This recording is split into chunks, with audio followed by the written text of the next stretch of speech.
So viewers, now that we have covered most of the parts of performance testing, let's say we have covered load testing, not let's say, because we have covered load testing, stress testing and endurance testing. So now it's a good time to have a look at how we can perform a distributed load testing. So that's really easy, and there are certain types of distributed load testing. So one which you are seeing on the screen right now, that is also a distributed load testing. So we'll get to know all about distributed load testing in this video using JMeter, and we will also do some practical stuff using JMeter. So let's start the video without wasting much time.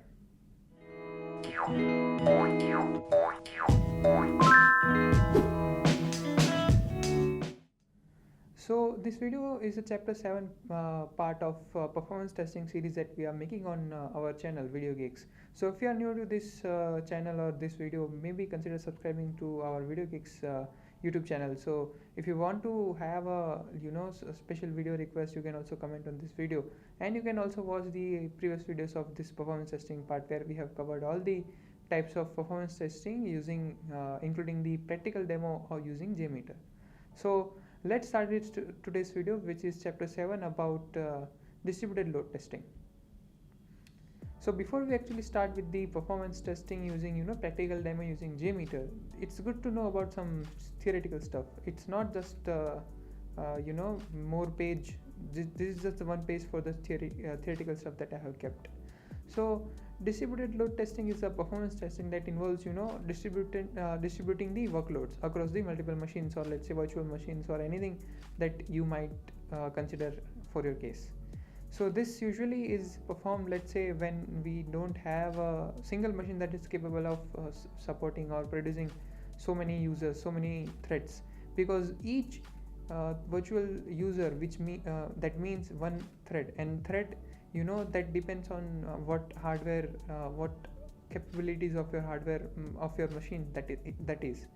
So it might be a hardware bottleneck to let's say we want to simulate for thousands of users, and for single machine is not capable of generating that much of traffic. So that is the case when we usually prefer distributed load testing over the normal load testing.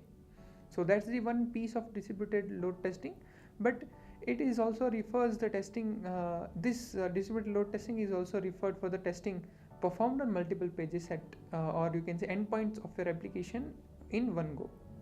So there are two ways. So let's just look at them visually, that how they differs. So the first is the way usually for majority of the times when the distributed load testing is referred is this. So where we don't have any single machine that is capable of generating the user traffic that we want to test, but let's say we have 1k, we want to simulate 1k users of traffic of 1k users, but let's say our single machine is capable of generating 300 users. So what we'll do is we will have multiple instances of such machines, and we will install the JMeter servers on each and every one of them, and we will have a single machine which will have a JMeter client, and JMeter, through this JMeter client, will submit the task on this slave nodes, and which are usually referred as JMeter servers, and they will perform whatever testing, load, stress or endurance testing on our targeted system. So that is what we usually refer distributed load testing for, and this is the normal environment for performing that type of testing using JMeter. Now this is not very often referred way of saying that we are performing a distributed load testing, but sometimes people also refer this as a distributed load testing, where we have a server and we have a single machine, and using this machine we are simulating traffic, or we are targeting multiple pages or multiple endpoints of our server which is hosted on some server, on our application which is hosted on server basically. So let's say through single machine we if we are generating 100 requests, so out of those 100 requests, 20% of the traffic will go to page A and 80% of the traffic will go to page B. So that is also crucial, because let's say these two pages have some APIs. So when these pages are loaded, they have certain APIs, and let's say page A has more APIs than page B. So usually that is also good to perform a distributed load testing in such a way that there is a single machine, and that single machine is distributing the load across the pages. So rather than just distributing load across the machines, distributing users across the machine, we are distributing load, or we are distributing load across the pages on single server using single JMeter client or JMeter application. So this is also preferred testing, preferred way to refer distributed load testing. So this is what we are going to see in today's video, that how we can perform this type of distributed load testing using JMeter. So this is the typical terminal structure that I was following. This is not recommended to have this kind of structure. This is just for me to I can have ease of use and ease of simulation, stuff like that. So we have JMeter open from here, and over here I have I have already this load testing demo that we have prepared for our previous videos. So we had an some app. Let's say, what was that app?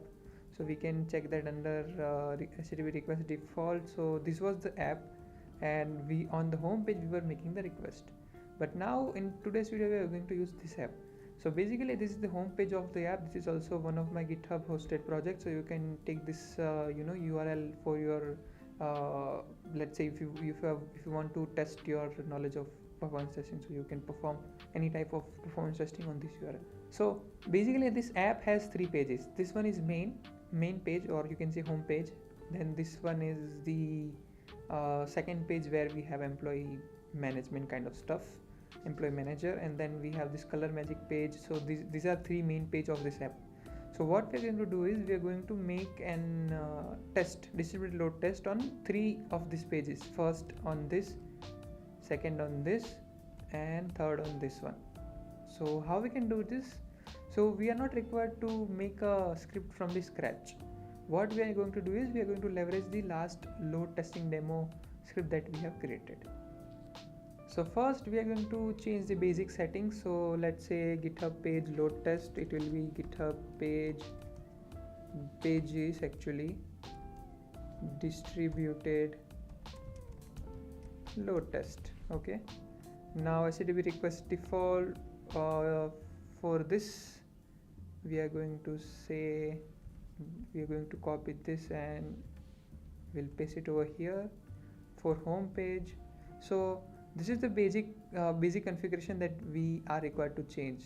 Now number of users, let's say 100 users, ramp up time 5, 165. So this is a configuration. We'll hit the save button, file, save test plan as, and under the test plans by Hanil, what we are going to do is load testing demo. Let's say load testing distributed load testing demo. So this is now our new script. And so now as we have changed this basic configuration for our test, what we are going to do now is we want to perform the testing on three of the pages. Now what we want is, we want that this 100 users, we can give a certain amount of percentage on some pages, and that will be, and the load of this 100 users will be evenly accordingly distributed to the percentage of amount that we have kept for each of the pages. And that is very easy to do in JMeter. What we can do is we can use something called throughput controller. So if we click on this thread group, we can go under add, and we can go under logic controller, and you will find over here somewhere thread group throughput controller. Yep. So what we can do is we can put this inside over here, and we can take this request inside the throughput controller, and we can drag it like this actually. Okay, so what we can do is we can cut this request, and under on this throughput controller we can add a sampler HTTP request, and now we can name this as throughput controller for home page, right?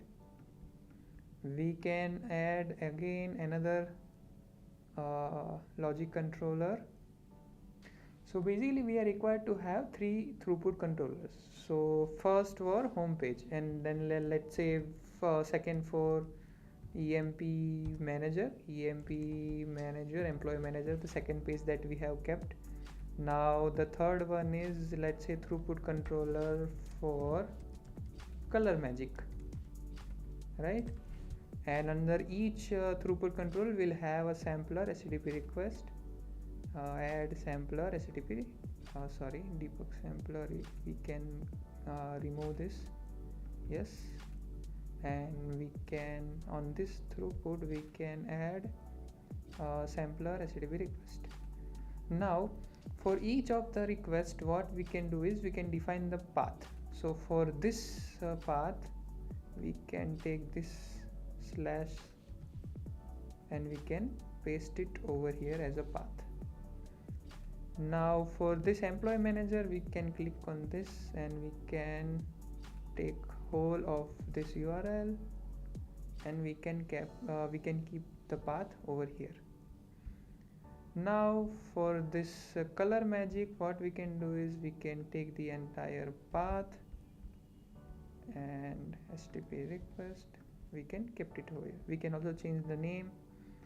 So let's say home page, this one we can keep, let's say EMP manager, this one we can keep color magic.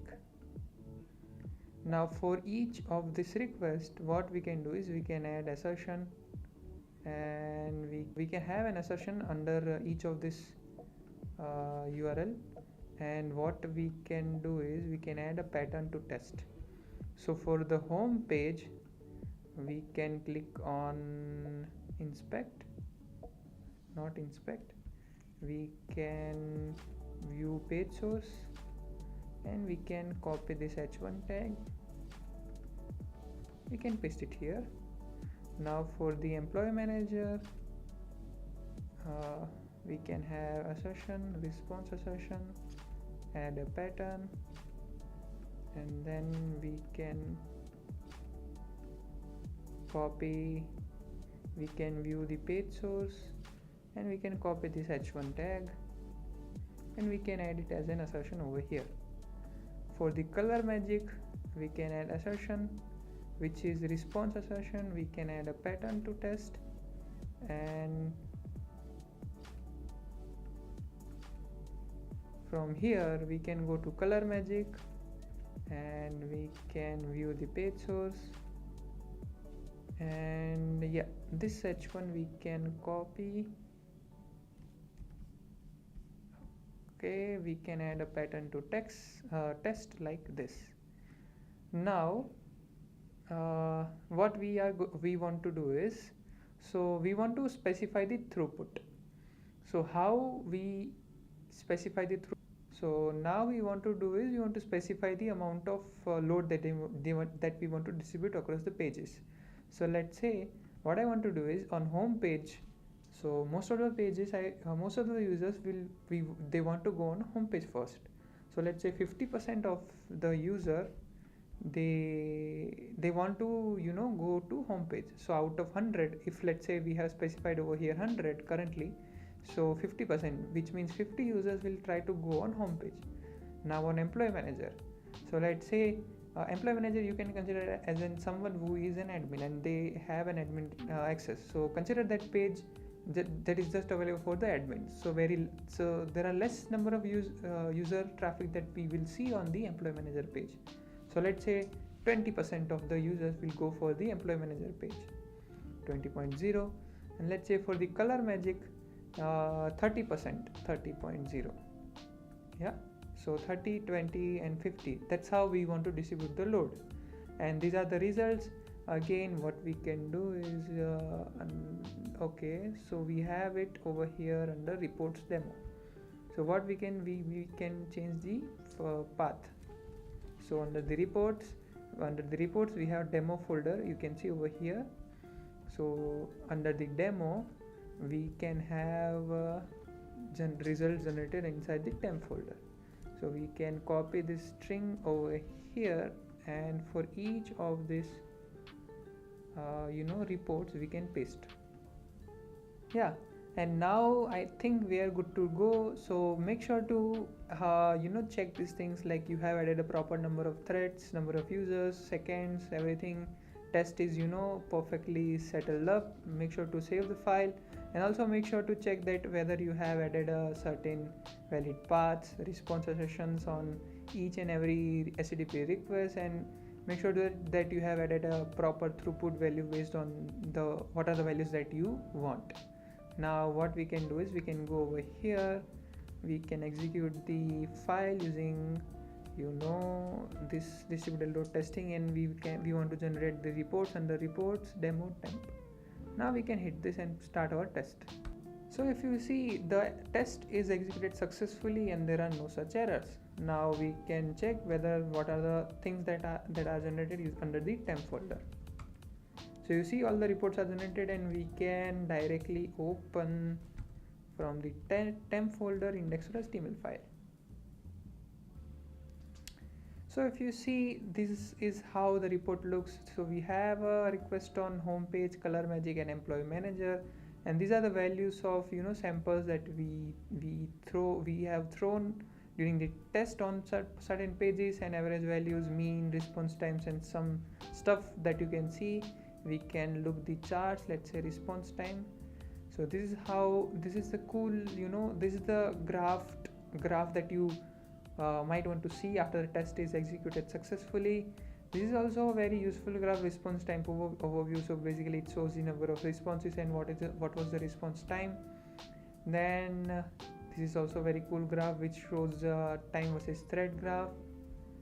And yeah, this is also the response time distribution. We can see, we can turn on this settings for now. So for the home page, this was the response time distribution, where the what are the number of responses that got this response time in during the test. And then we can enable employee manager, and then we can see all three in one graph. Now under the throughputs, I don't think we will have some observations, but yeah, for this we want to look into latencies over the time and connection time over the period and stuff like that, so you can have a better idea about your application. So that's how you can perform the distributed load testing. So yeah, that's it for this video. I hope you have got the idea about how we can perform the distributed load testing using the JMeter. And what I mean by distributed testing is having a load distributed across the pages of your app. So yeah, that's it for this video. We'll meet in the next one. Till then, keep learning and keep exploring.